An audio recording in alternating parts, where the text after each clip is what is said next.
everyone, I'm Catherine, the artist behind Bigelow Fine Arts. Come color along with me on these lemur frogs from Fragile Worlds. I do like these more realistic pages, but they can be daunting and a lot of work to make look more realistic. I aim to break it down and work things up one leaf at a time. So grab those greens and let's color this up together. Stems today. I am coming in with a base layer of grass green. The reason why the stem already looks green is because I began working up the stem before I realized the camera had run out of memory. So I erased it back a little and I'm starting again, although not quite as fresh. If you haven't already, go ahead and hit that subscribe button. It helps keep you informed of when I post new videos, as well as join in on the color-alongs. I have palettes and timestamps in a Patreon post, so go check that out if you want the whole list of colors. Subscribing is the best way to keep up with the color-alongs.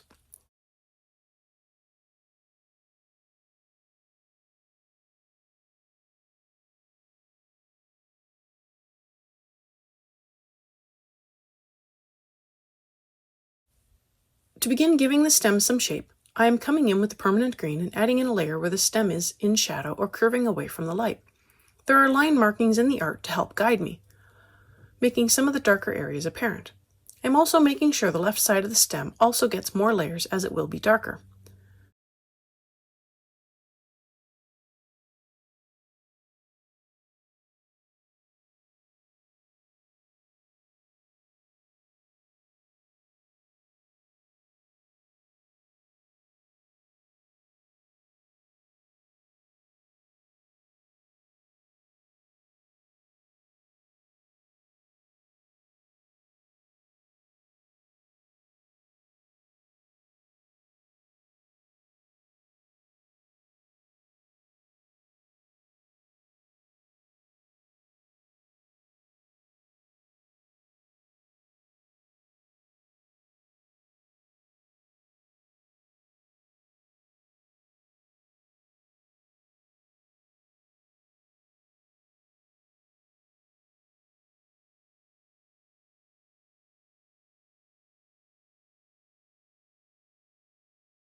With the dark green, I am going over much of where I placed the permanent green and darkening up the areas with more layers. I want to keep the dark green tighter to the shadows, making sure some of the permanent green shows through. I am following the lines on the stem rather than using circular motions, as the lines I make can add to the texture of the stem.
I am using the leaf green to add in a light layer over most of the stem, leaving just the brightest part of the highlight untouched.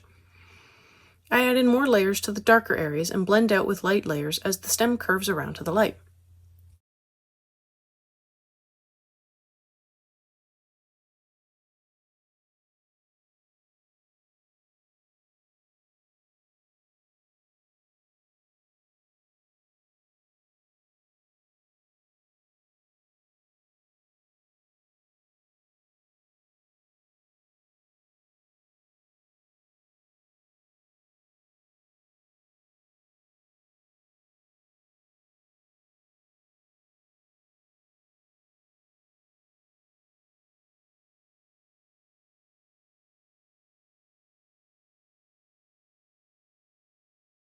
And finally, sepia. I have a good amount of color down, and now I am coming in to get the shadow even darker. I add in more layers to the left side of the stem and lightly feather the color around about a quarter of the way. On the thinner stems, it is a little more difficult. Just a line is sometimes all I can get.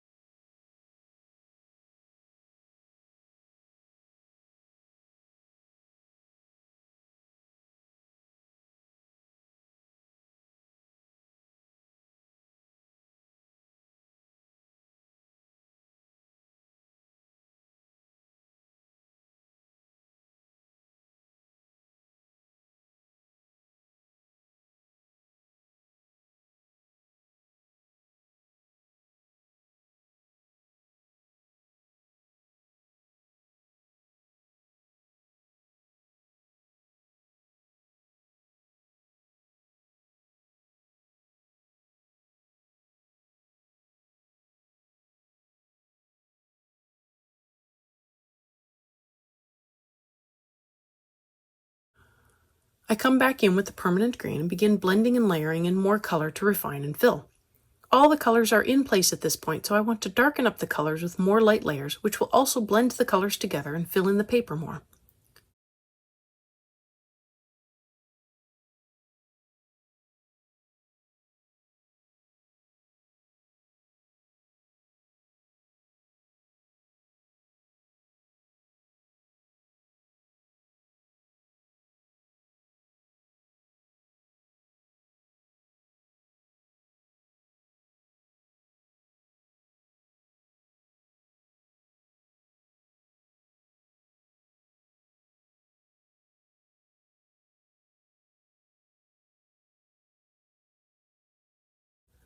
I come back with the grass green and lightly add another layer to the highlights.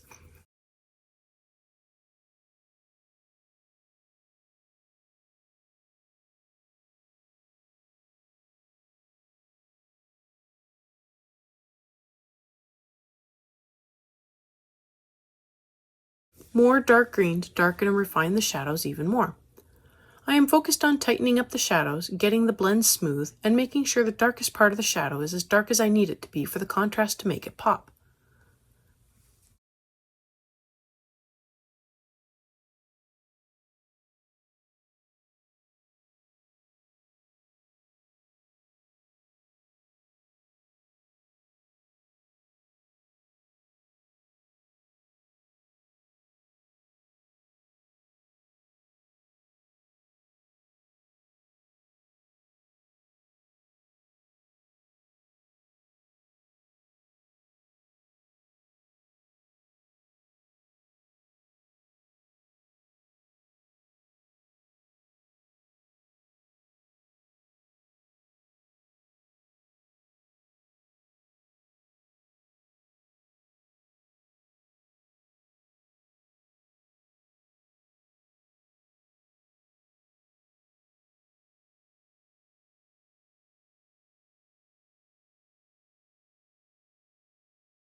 I blend in more grass green this time over the rest of the stem to blend in everything together and unify the colors.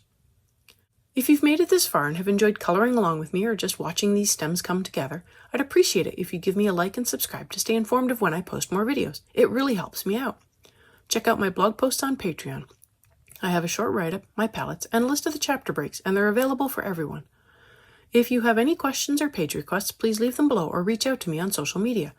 I put a list of chapter breaks in the show notes as well as a list of equipment I like to use. If you use any of my affiliate links, it really helps me out without costing you a thing. I post 3 times during the week, and subscribing is the best way to stay in the loop. On to some flowers. I am coming in with a light layer of grass green on the bottom part of the petals, a very light layer. I then come in with a very light layer of burnt carmine on the tips of the petals, drawing the color down just a little.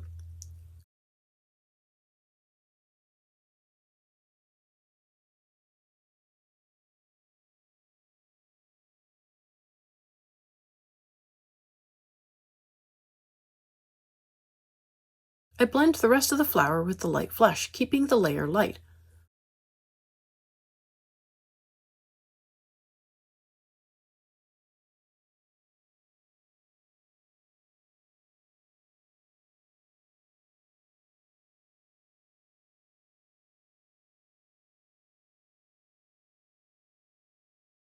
I build up my shadows with sepia. I use it around the sides of the petals as well as on the left side of the flower itself.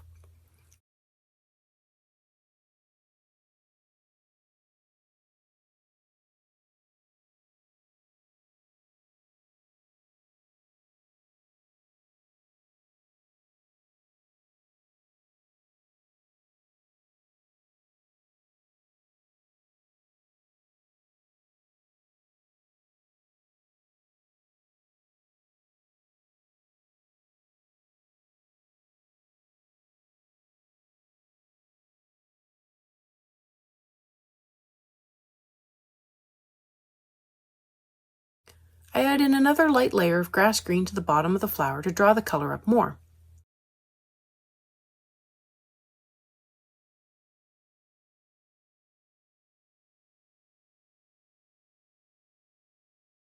Then I add in more burnt carmine to the tips.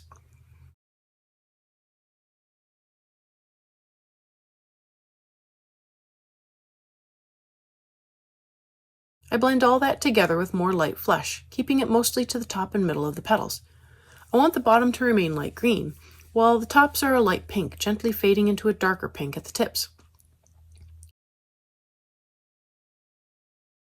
Time for the big bud.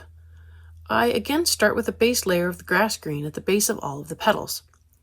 There is a thin line along the right side of the left petal that needs to remain white for now. I accidentally filled it in, then ended up erasing it, so if you're following along, be aware of that for now.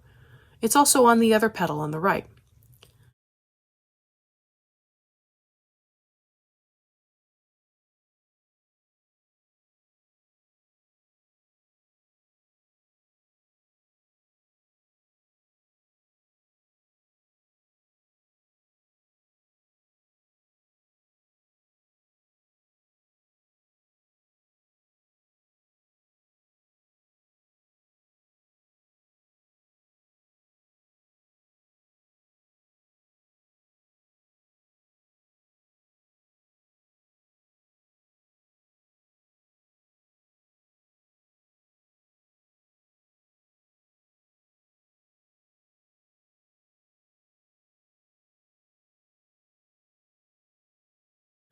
Now I can come in with the burnt carmine and gradually add in a light layer from the tip and softly blending it down just a little. I'm going quite light, and I will have to come back and darken it, but I don't want to make it too dark initially and have it look strange.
And here I am realizing I am supposed to keep that outer line much lighter, and I erase it back.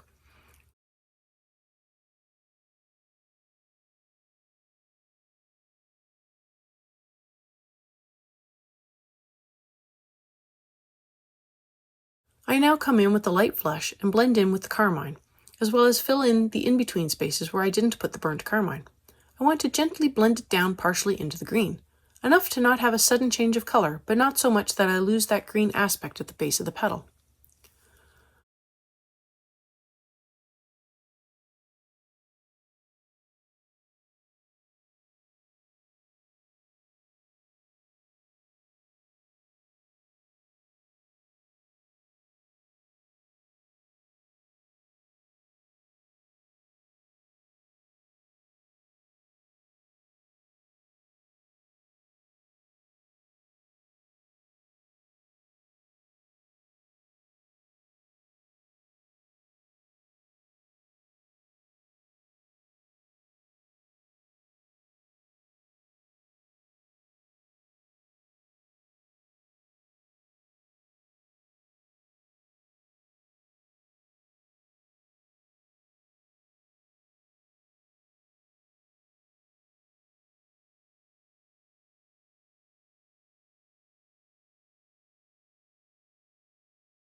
I can now fill in the light lines along the sides of the petals with ivory. They need to stay very light. On to the shadows, and I come in with sepia and begin at the base of the petal. I keep the shadows to the left side and where there is overlap. The line art isn't as helpful with this one, but it's fine. I keep sitting back to take a look from further away to make sure I have my shadows where I want them.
Back to the grass green, and I want to add in another layer to the base of the petals and work the color up a little more into the light flesh to better blend them together.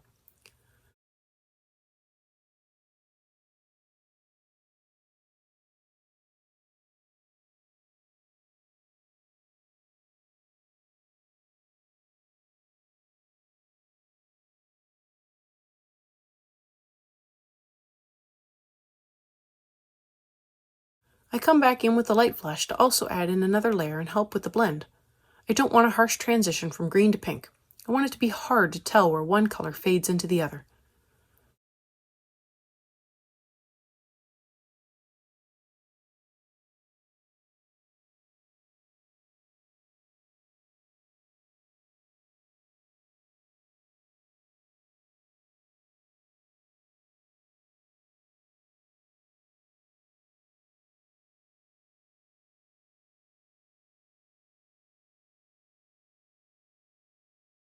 back with more sepia to touch up the shadows and darken them a little more, and that is it for this flower. Thanks for joining me on this lemur frog today. Let me know below or on social media if you colored along. I'd love to know how you did. I want to thank you all so much for coming along and joining in with me on this coloring journey. I appreciate all my subscribers and look forward to more of you joining in and coloring along with me. Please like, share, and subscribe to help that happen. Until next time, happy coloring.